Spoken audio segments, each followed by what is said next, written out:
దేవుడు అనేవానికి మతం ఉండదు, దేవుడు అనేవానికి కులం ఉండదు.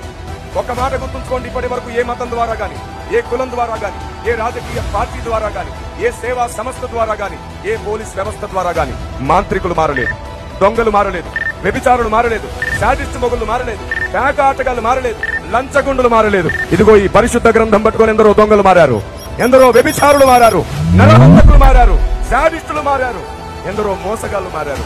బ్రతుకులను మార్చిన గ్రంథం ఇది, బ్రతుకులను మార్చి తీర్చిదిద్దిన మార్గం ఇది. దేవుని ప్రజా, మతాన్ని మార్చేది కాదు క్రైస్తవ్యం.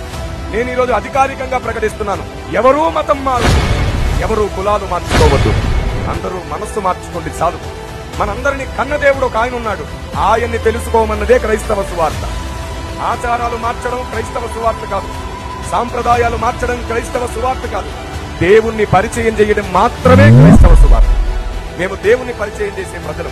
మీరు ఏ ఆచారంలోనైనా ఉండండి, ఏ సాంప్రదాయాల్లోనైనా ఉండండి, మీకు నచ్చినట్టు మీరు ఏ మార్గంలోనైనా ఉండండి, కానీ ఒక్కటి ఆలోచించండి, నిన్నైనా నన్నైనా మనందరినీ సృష్టించిన వాడు ఒకే ఒక్కడు. దేవుడు ఒక్కడే, అనేకులు లేరు, ఒకే ఒక్కడున్నాడు.